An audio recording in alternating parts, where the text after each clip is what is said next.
Hello, everyone, and welcome to the Ambassador to the World podcast. I'm Rebecca Downard, your host, friend, and conversation partner. So today we're going to have an Indigenous lens segment of our podcast where we look at Indigenous concerns, culture, and life throughout the world. So in this segment, today we're going to pause to remember, to honor, and learn, and to commit. So we're talking about Orange Shirt Day, about residential and boarding schools, the trauma they created, and the healing that is underway, and what we can all do to be part of reconciliation and support. We'll talk about how it's remembered in Canada, among the First Nations and Métis peoples, as well as here in the U.S. So what is Orange Shirt Day and its background? Orange Shirt Day started in Canada in 2013. It was inspired by the story of Phyllis Webstad, a 6-year-old who on her first day at St. Joseph's Mission Residential School was wearing a brand new orange shirt that her grandmother had bought her. Upon arrival, that shirt and many other personal items was taken from her and never returned. That orange shirt has since become a symbol not just of one child's experience, but of all the children who are stripped of autonomy, dignity, and culture. The date of Orange Shirt Day. September 30th was chosen because historically, that is around the date and time when Indigenous children were taken from their homes for the residential schools.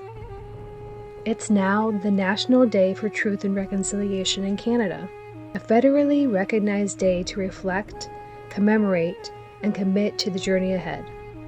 In the U.S., it's also called Orange Shirt Day, but sometimes it's referred to as the National Day of Remembrance of Indigenous Boarding Schools. Though Orange Shirt Day originated in Canada, many Indigenous communities in the U.S. acknowledge it, or parallel days, as a way to remember boarding school survivors, to educate, and to call for truth, healing, and recognition. In some U.S. states or communities, there are efforts to pass bills, establish the Truth and Healing Commissions, or restore public awareness of the boarding school legacy. The U.S. boarding school history. The U.S. had its own system of Indian boarding schools, sometimes called or referred to as residential schools, beginning in the 19th century. Children were often forcibly removed from their families. Their native languages and spiritual practices were suppressed, and many endured neglect. Part 2. The trauma of residential schools and the after effects. What happened at residential and boarding schools was not just schooling. It was forcible assimilation. Children were separated from families, deprived of their language and culture, spirituality. Many were unfortunately abused, physically, sexually, and emotionally, and sad to say, many died. Even after the schools closed, Canada's last residential school didn't close until 1996, and this trauma continued to live on. This trauma is intergenerational trauma. It has effects on mental health, identity, and family relationships. The Indigenous communities have had to cope with grief, lost knowledge, and broken culture. And many of the survivors still carry deep wounds. Talking about the intergenerational trauma, even the survivors and children who physically survived often carry long-term effects. Trauma, those mental health challenges, depression, anxiety, PTSD, substance abuse, difficulties in family relationships. The harm also spans to children and grandchildren and even great-grandchildren, who often inherit effects of the loss of language, disrupted families, and loss of culture. The loss of languages and culture. Residential or boarding schools aim to civilize Indigenous children by forbidding them from speaking their native language and practicing their spiritual or cultural ways. Many languages were lost, and many traditions broken. Thousands of children never returned home. Many died from disease, malnutrition, and neglect. And there are many cases of unmarked graves discovered in recent years at former school sites. The trauma in U.S. survivors. Survivors in the U.S. similarly report trauma of the same kinds: physical, sexual, emotional abuse, loss of cultural identity, and those intergenerational effects. But there's hope. Healing, recognition, and hope of the residential schools and their survivors. Healing is multi-layered. It involves telling the truth, being witnessed, belonging to community, and cultural reconnection. For many survivors, reclaiming the language, participating in ceremonies, sharing stories. These are all powerful parts of healing. Phyllis Webstead, for example, has shared her story repeatedly, and she founded the Orange Shirt Society. She's written books and become a great voice of awareness for this issue.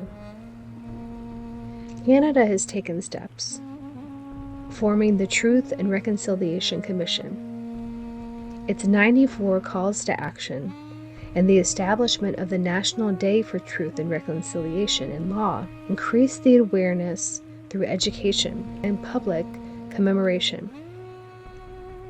And also in the U.S., there is a growing momentum to properly acknowledge boarding school history, to support the survivors, to pass legislation like Truth and Healing Commissions, and to make public education on these histories more widespread. So how can others help residential survivors or inform others about the awareness of these things? So if you're listening or watching, here are some ways you can be a part of the healing and reconciliation. Number 1, just what you're doing right now, educating yourself. And if you share, you're educating others. Learn the history, listen to survivor testimonies, read books, watch documentaries, watch movies, use your platforms, wear orange, share about Orange Shirt Day, and invite discussions with friends, schools, and community institutions. Support Indigenous voices and organizations. Donating, attending events, supporting language and culture reclamation, sponsoring scholarships, and offering your time. These are all great and wonderful things to do. You can even go further by advocating for policies and institutional change. Encourage your school boards, governments, institutions to include Indigenous history in curricula.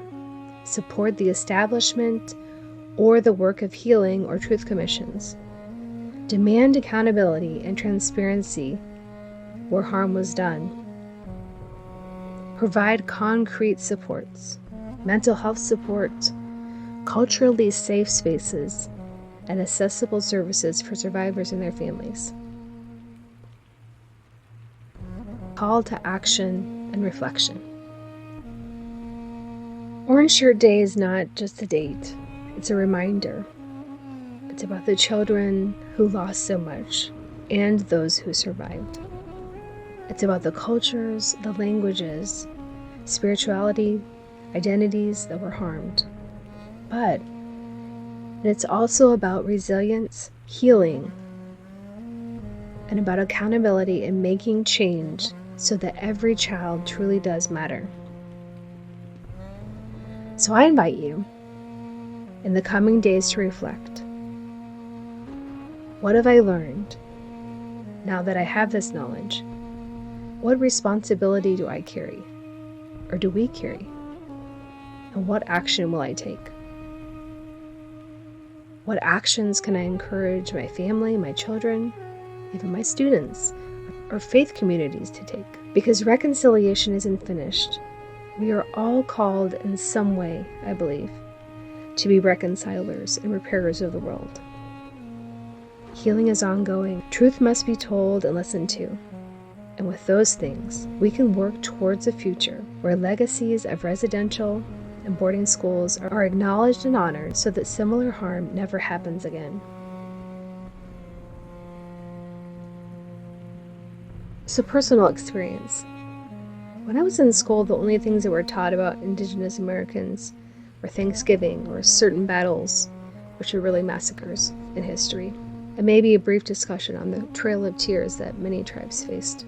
So sad to say, I really wasn't aware of residential schools until my college years, where these things were brought up more. As I became more aware, I began to research myself and began to learn more about these things. And one of the first documentary films I had seen was Our Spirits Don't Speak English, which came out in about 2008.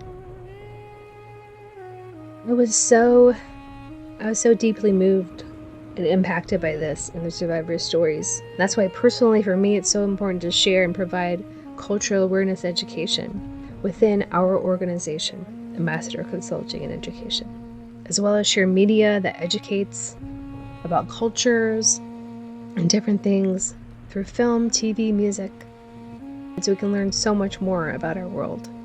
One of our focuses at Ambassador Consulting and Education is highlighting Indigenous concerns, culture, life, and voices.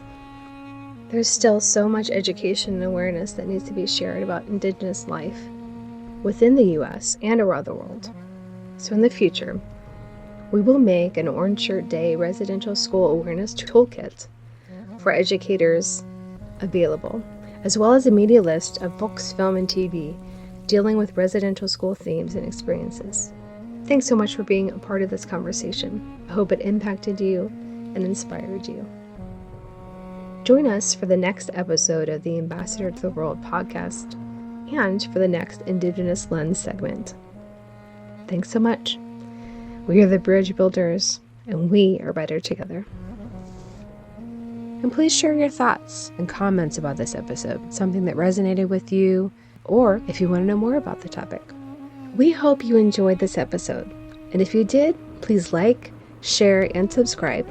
And if you'd be good enough to consider supporting us so we can continue to make episodes and sharing with you what's going on in the world and in our communities.